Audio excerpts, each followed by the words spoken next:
Alright y'all, since she has decided to grow a little bit, which means she's getting quite active, I decided that I was going to make a video on how I feed her. The very first step to feeding her is discarding half, which I know that seems like a lot, but she definitely stretched a little bit over the day. And then I will show you the rest. Okay, so the first ingredient that we use to feed her is unbleached all-purpose flour. A lot of people say that you need to use filtered water, but I only had purified water on hand when I first started her, so I've been sticking with it since. Like you saw, she's been doing perfectly fine. So yeah, purified water is doing good for me. I switched the camera up a little bit so you could see exactly what I'm doing. You just kind of want to evaluate like how much starter you really have in here, because when you go to feed it, you want to be adding as much, if not more, ingredients as starter as you have in here. Let's just say I have a half a cup of starter in here.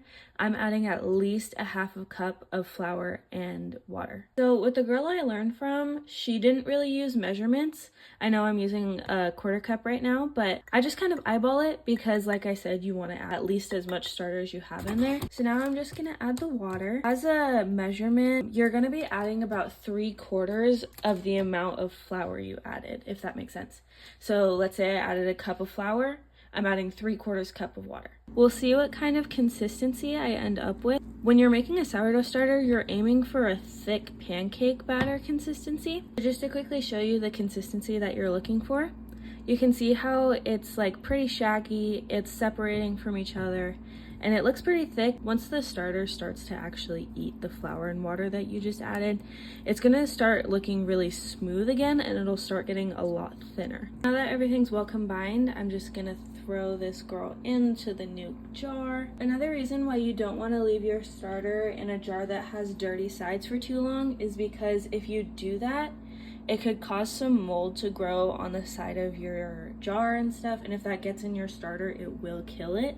So I'm just gonna take my rubber band. You're just putting the rubber band on to the level at which your starter is in the glass. So this is Miss Jane Doe after she's been fed. With her current schedule, I started feeding her twice a day, so I started feeding her at 8 a.m. and p.m. You want to stick to a range of 10 to 14 hours in between each feeding, because that'll give her ample time to eat, and it'll also give her time to be able to build and fall, making her active and strong.